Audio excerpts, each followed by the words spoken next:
Doctor doctor আমার মাকে বাঁচান, ডাক্তার আমার মাকে বাঁচান। আমার মাটার কি যে হইলো আল্লাহ। কি হয়েছে আপনার মার? আমার মা হঠাৎ মাথা ঘুরে পড়ে গেছে, ডাক্তার আমার মাকে বাঁচান। আচ্ছা আপনি বাইরে থাকেন, আমরা দেখছি। এক্সরে করাতে হবে আগে। আল্লাহ আমার মাকে সুস্থ করে দাও আল্লাহ, প্লিজ আল্লাহ প্লিজ। এই যে এইখান দেখুন, আপনার মায়ের মাথায় একটা বড় টিউমার ধরা পড়ছে। এখনই অপারেশন না করলে আপনার মাকে বাঁচানো সম্ভব হবে না। হায় হায় বলেন কি ডাক্তার, আমার মাকে কিচ্ছু হতে দেওয়া যাবে না ডাক্তার, প্লিজ ডাক্তার যেমনেই হোক আমার মাকে বাঁচান ডাক্তার। এতে বাঁচাতে হলে অপারেশন করতে হবে, এতে প্রায় 60 লাখ টাকা লাগবে। হাল্ক, আরে এত টাকা? আচ্ছা ঠিক আছে ডাক্তার, আপনি অপারেশনের ব্যবস্থা করেন, আমি টাকার ব্যবস্থা করছি। আল্লাহ এত টাকা আমি কোথায় পাই?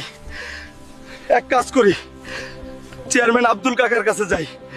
কাকাই খুব ভালো মানুষ, নিশ্চয় আমাকে সাহায্য করব। কাকা আপনার দুইটা পায়ে পড়ি কাকা, আমার মাকে বাঁচান। অপারেশন করতে টাকা লাগবে 60 লাখ। আমার এই টাকাটা দিলে আমি সারা জীবন আপনার গোলাম হয়ে থাকবো। আমার মারে বাঁচান কাকা। সর এখান থেকে ফকিরের বাচ্চা। জীবনে 60 লাখ টাকা স্বপ্নেও দেখছিলি কোনোদিন? আবার হাত দিয়ে ধরবারও চাস? প্লিজ গাইস, দেখলে তো আমার সাথে কি হলো। প্লিজ সবাই আমাকে লাইক আর ফলো করে দাও, যেন আমি আমার মাকে যত কষ্টই হোক বাঁচাতে পারি। আহারে আফসোস, তোদের চেয়ারম্যান ভালো না রে।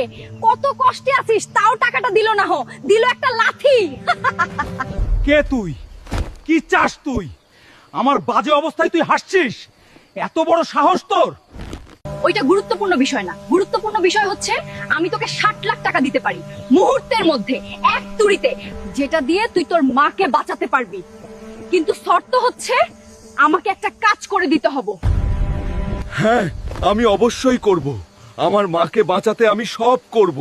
বলো বলো কি করতে হবে? আমার ছোট বোনকে লাল ডাইনি ধরে নিয়ে গেছে, তাকে ফিরিয়ে আনতে হবে। পারবি? হ্যাঁ অবশ্যই পারবো। বলো কোথায় যেতে হবে? অ্যামাজন জঙ্গলের রেইন ফরেস্টে, মেইন নদী থেকে 40 কিলোমিটার উত্তর দিকে। এখনই যা। আচ্ছা ঠিক আছে, যাচ্ছি। তুমি টাকা রেডি করো। গাইস প্লিজ সবাই আমাকে লাইক আর ফলো করে দাও, যেন আমি পরের পর্বে টাকা জোগাড় করে আমার মাকে বাঁচাতে পারি। Please guys please.